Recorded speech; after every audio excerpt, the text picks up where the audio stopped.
नमस्कार, मैं हूं अंजू पंकज। खबरों की खबर में आपका एक बार फिर स्वागत है। आज हम बात करेंगे जनाधार बढ़ाने के मुद्दे तलाशती कांग्रेस की, लेकिन सबसे पहले बात करेंगे सीधे सीधे प्रियंका गांधी से, जो आजकल हर मुद्दे पर अपनी राय रखना लाजमी समझती हैं। ऐसा लगता है पार्टी का जनाधार बढ़ाने की जिम्मेदारी तो बस उनके कंधों पर ही है, और इसी चक्कर में वो जगह जगह घूम रही हैं और मुसलमानों को बरगला रही हैं। किसी की आर्थिक मदद करने का भरोसा दे रही हैं तो किसी को नौकरी देने का भरोसा दे रही हैं। मतलब हर तरीका अपना रही हैं ताकि मुसलमानों का भरोसा एक बार फिर से कांग्रेस के साथ आ जाए। लोगों से मिलने के अलावा सोशल मीडिया पर भी प्रियंका आजकल बहुत एक्टिव है। आज वो उत्तर प्रदेश में थी, जहां वो गाहे बगाहे ये ऐलान कर बैठी कि अगर 2022 में उत्तर प्रदेश में कांग्रेस की सरकार आई तो वो CAA और NRC लागू नहीं होने देंगी। प्रियंका, आपको क्या हो गया है? अरे CAA तो लागू हो चुका है पूरे देश में। क्या आपने केंद्र सरकार का नोटिफिकेशन नहीं देखा? 10 जनवरी 2020 से CAA पूरे देश में लागू हो गया है, और जिस राज्य का दौरा आप कर रही हैं वहां भी ये लागू हो चुका है। प्रियंका, आपको बता दूं कि नागरिकता से जुड़ा कानून है CAA, और ये केंद्र सरकार का अधिकार है कि वो किसी की नागरिकता ले या उसे नागरिकता दे। स्टेट्स का सब्जेक्ट ये कतई नहीं है, इसलिए सभी स्टेट्स को इस कानून को लागू ही करना होगा। और अब आप कुछ नहीं कर सकती। कैसी बिना सिर पैर वाली बातें आप कर रही हैं? आप लोगों को दरअसल क्यों भरमा रही हैं? क्या आपको संसद की कार्रवाई या कानून बनाने की प्रक्रिया के बारे में रत्ती भर भी जानकारी नहीं है? ऐसी ऊट पटांग बातें करके आप किसको बेवकूफ बना रही हैं? अपने वोट बैंक के चक्कर में आप कुछ भी बोले जा रही हैं। आप कैसे लोगों से कह रही हैं कि CAA मुस्लिम विरोधी है? क्यों लोगों को गुमराह कर रही हैं? राजनीति एक तरफ है प्रियंका, लेकिन देश और उसका कानून एक तरफ होता है। इतना तो आपको अब तक समझ आ जाना ही चाहिए था। उधर आपके भाई राहुल गांधी हैं, जिन्हें CAA और NRC डिमोनेटाइजेशन लगते हैं। वो कहते हैं कि ये टैक्स की तरह है। अरे, किसी मुद्दे के बारे में अगर पता ना हो तो खामोश रहना बेहतर होता है। थोड़ा टाइम निकालकर पूरे मुद्दे को पहले समझ तो लेती हैं आप ये भी कह रही हैं लोगों से कि NRC को भी लागू नहीं होने देंगी। प्रियंका, आप कांग्रेस की महासचिव हैं, जरा सोच समझ कर तो बोलिए। दरअसल कांग्रेस की हालत इस वक्त ऐसी है कि वो बौरा कर मुद्दे तलाश रही है मुसलमानों को बरगलाने के, उन्हें बेवकूफ बनाने के। वो कहते हैं ना, हाथ मलते रह गए हम और कारवां गुजर गया। सच में कांग्रेस के साथ लगभग यही हो रहा है। किसी भी मुद्दे को अपने पक्ष में भुनाने में जुटी कांग्रेस हर स्तर पर लगातार कुछ ना कुछ ऊट-पटांग ही कर रही है। टाइमिंग राजनीति में बहुत मायने रखती है। पूरा खेल ही टाइमिंग का होता है राजनीति में, और इस बारीकी को कांग्रेस से बेहतर भला कौन समझ सकता है। कम से कम 60 साल तक कांग्रेस ने इस देश पर राज किया है। JNU के मसले पर कांग्रेस फ्रंट फुट पर ही खेलना चाहती थी, लेकिन हो कुछ और ही गया। याद है ना, कांग्रेस की महासचिव प्रियंका गांधी 5 जनवरी की रात को आनन फानन में एम्स जा पहुंची थी। गैंगवॉर में जख्मी हुए छात्रों का हालचाल जानने के लिए सोच कर आई थी कि शायद NSUI का कोई स्टूडेंट हो इन घायल छात्रों में। ढूंढती भी रही पूरे इमरजेंसी वार्ड में अपनों को। याद है ना, कैसे जब उन्हें पता चला कि घायल छात्र ABVP का है तो मुंह फेर कर खड़ी हो गई थी, और फिर रही सही कसर पूरी कर दी उनके अपने सिक्योरिटी गार्ड ने। उस स्टूडेंट को रोक दिया था प्रियंका तक जाने से। तस्वीरें भी सामने आ गई थी उस वाकया की। बेचारी प्रियंका फंस गई थी कि अब करें तो क्या करें। आप खुद ही सुन लीजिए उस छात्र की जुबानी की क्या हुआ था एम्स में उसके साथ। मतलब मैं खुद शॉक था कि किस तरीके मतलब एक प्रतिष्ठित परिवार, जो वो कहते हैं कि प्रतिष्ठित परिवार से वो आते हैं, और इन समयों में एक बड़े राष्ट्रीय दल के, एक बड़े विपक्षी पार्टी के राष्ट्रीय लेवल के नेता हैं, और इस तरीके का व्यवहार कि आप सिर्फ वैचारिक आधार पर ही ये डिस्क्रिमिनेशन कर रहे हैं, वैचारिक आधार पर ही आप ट्रीटमेंट करवा रहे हैं, तो एक तरह से कि ये निंदनीय है कि आप इंसानियत भूल चुके हैं, और आपके अंदर इंसानियत इतना इस तरीके से भूल चुके हैं कि आप वैचारिक आधार पर लोगों को बांट करके उनका हालचाल भी आप जानना पसंद नहीं कर रहे हैं। जिस बेड पे मैं लेटा हुआ था उस बेड पे बिरिंदा करात बैठी हुई थी, क्योंकि उसके बगल में लेफ्ट का एक्टिविस्ट बैठा हुआ था।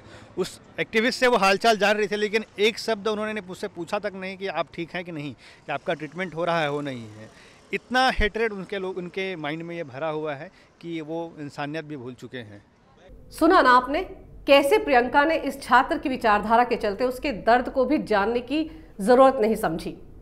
प्रियंका वहां छात्रों से मिलकर समझ चुकी थी कि ये तो वामपंथी छात्रों का किया धरा है, ज्यादा फुटेज यहां कांग्रेस को मिलेगा ही नहीं, तो ज्यादा रुकने का कोई मतलब भी नहीं था।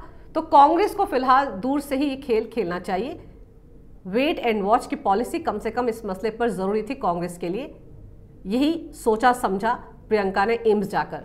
नहीं, अब आप ये मत कहिएगा कि जामिया मिलिया के मामले में स्टूडेंट्स के समर्थन में तो कांग्रेस और प्रियंका पूरी तरह खड़ी थी और जेएनयू के स्टूडेंट से किनारा कर लिया।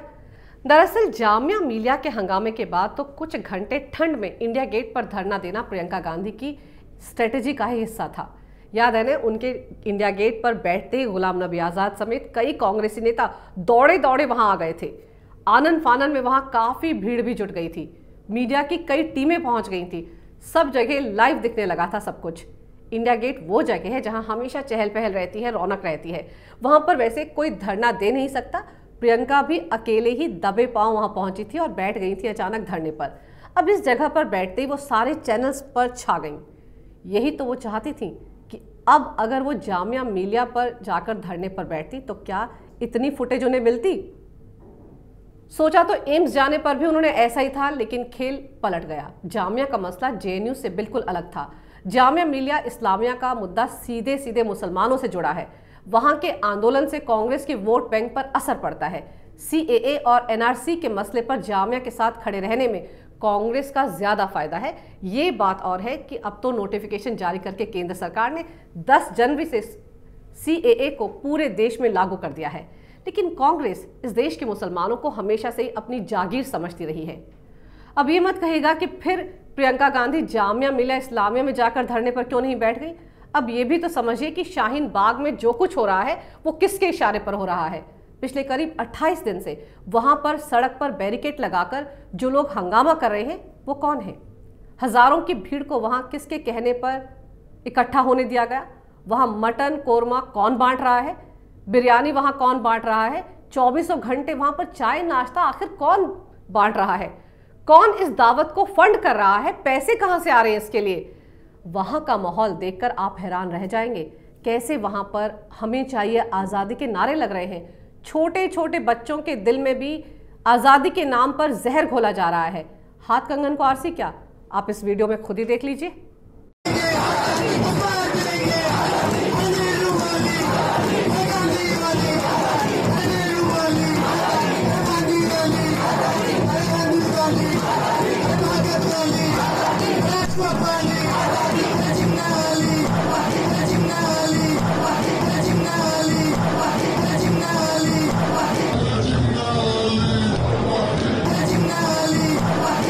देखा आपने क्या माहौल है वहां का। याद है ना आपको एक्टर मोहम्मद जिशान का वो वीडियो जो चंद रोज पहले सोशल मीडिया पर डाला गया था। देखिए उस वीडियो को भी, कैसे जिशान ने लोगों से शाहीन बाग पहुंचने का आह्वान किया था, जैसे पता नहीं वहां पर कौन सी कयामत आ गई है। मेरी ये अपील जामिया और ओखला के लोगों से है, मेनली जितने लोग हो सकें शाहीन बाग पर रहिए। वहाँ पे अभी आज जो है 2 बसें देखी गई हैं जिसके अंदर पुलिस के लोग हैं, जिसके अंदर जो है पैरामिलिट्री के लोग हैं शायद, और मतलब बहुत सारे लोग देखे गए। एक तरफ का बैरिकेड हटाया गया है। आप लोग जितने लोग हो सकें वो लोग शाहीन बाग पे पहुंचिए। ये लोग अभी जेएनयू पे हमला कर रहे हैं, जैसे लोग वहाँ गैदर होंगे ये लोग उसके बाद शाहीन बाग पे भी हमला करेंगे, क्योंकि वो एक सिंबल बन गया है, ये उसको ख़त्म करना चाहते हैं। ये लोग गुंडई पे उतरे हुए हैं, पर ज़्यादा से ज़्यादा लोग अगर पहुँचेंगे ये लोग कुछ नहीं कर सकते हैं। आप लोग प्लीज़ जो है जो भी कर रहे हैं उस काम को अभी छोड़िए और प्लीज़ ज़्यादा से ज़्यादा लोग गैदर हुइए शाहीन बाग पे। जामिया और ओखला के लोग ख़ास तौर पे, उसके आसपास के लोग, और बाकी लोग जितने हैं वो लोग प्लीज़ जेएनयू के दरवाजे के सामने पहुंचिए। ये लोग हर आदमी के घर में घुस रहे हैं, इसको रोकना ज़रूरी है। इन लोगों के प्लान को समझ के आगे बढ़ना ज़रूरी है। प्लीज़ ज़्यादा से ज़्यादा लोग शाहीन बाग पे पहुँचिए और बाकी लोग जो हैं, बाकी दिल्ली वाले लोग जो हैं वो लोग जेएनयू पे पहुँचे। शुक्रिया। तो समझ रहे हैं ना आप किस तरह से कांग्रेस प्रोपेगेंडा चला रही है। ये वही कांग्रेस है जिसके उस वक्त के उपाध्यक्ष राहुल गांधी 9 फरवरी 2016 को जेएनयू में लगे देश विरोधी नारों के बाद गिरफ्तार हुए कन्हैया कुमार के समर्थन में जेएनयू जा पहुंचे थे। और राहुल ही क्यों, आनंद शर्मा, अजय माकन भी वहां गए थे। जबकि इन सबको पता था कि कैंपस में कन्हैया और उसके साथियों ने हमें चाहिए आज़ादी, लड़कर लेंगे आज़ादी, भारत तेरे टुकड़े होंगे इंशाअल्लाह इंशाअल्लाह, और भारत तेरी बर्बादी तक जंग रहेगी जारी, ये सारे नारे लगाए थे। तब क्या ये माने कि राहुल को इन नारों का मतलब भी पता नहीं था? जी नहीं, तब जेएनयू के इन स्टूडेंट्स का ये एजेंडा कांग्रेस को सूट करता था। तभी कांग्रेस ने इस मुद्दे पर फोरफ्रंट पर आकर राजनीति भी की थी। लेकिन अब जेएनयू के छात्रों की हितैषी रही कांग्रेस इस बार के मुद्दे पर दूर से ही हाथ सेक रही है। प्रियंका गांधी की एम्स विजिट ने कांग्रेस की रणनीति बदल दी। लेकिन फिर फिल्म स्टार दीपिका के जेएनयू जाने के साथ ही राहुल प्रेम का पुराना वीडियो भी सामने आ गया। न्यू टीवी पे राहुल गांधी जो कर रहे हैं हमारे देश के लिए, आई थिंक वो एक क्लासिक एग्जाम्पल है। नौजवान जो हमारे देश के लिए बहुत कुछ कर रहे हैं, and I think hopefully one day वो खुद प्राइम मिनिस्टर बन जाएंगे। और अभिव्यक्ति की आजादी के नाम पर दीपिका की जमकर तारीफ की मध्य प्रदेश के मुख्यमंत्री कमलनाथ, और इसके साथ ही कांग्रेस शासित तीनों राज्यों में छपाक टैक्स फ्री हो गई। और मजेदार तो यह है कि इसी के साथ कांग्रेस ने वापस इस मुद्दे को लपक भी लिया। और तो और जेएनयू हिंसा पर दिल्ली पुलिस की रिपोर्ट में आयशी घोष का नाम आने के बाद तो कांग्रेस के नेता अजय माकन भी नींद से जागे हैं। अब तक पूरे मसले पर चुप्पी साधे रहे माकन का कहना है कि दिल्ली पुलिस ने ये रिपोर्ट किसी के इशारे पर तैयार की है। मैं तो फिलहाल कांग्रेस से यही कहूंगी कि अपना घटता जनाधार बढ़ाइए, जरूर बढ़ाइए, लेकिन कम से कम लोगों को बेवकूफ बनाना बंद कर दीजिए। कहीं आपके दो बड़े नेताओं की अनाप शनाप बातें उल्टी ना पड़ जाएं। अगर आपको ये वीडियो अच्छा लगे तो कृपया इसे लाइक करें, शेयर करें और हमारे चैनल को सब्सक्राइब करें। देखते रहिए कैपिटल टीवी। अगर आपको हमारा वीडियो पसंद आया हो तो इसे लाइक करें, हमारे चैनल को सब्सक्राइब करें और हाँ, बेल आइकन दबाना ना भूलें ताकि आप तक हमारे वीडियो की नोटिफिकेशन पहुंचती रहे। आप अपना सुझाव हमें कमेंट बॉक्स में दे सकते हैं। हमारे साथ जुड़ने के लिए शुक्रिया।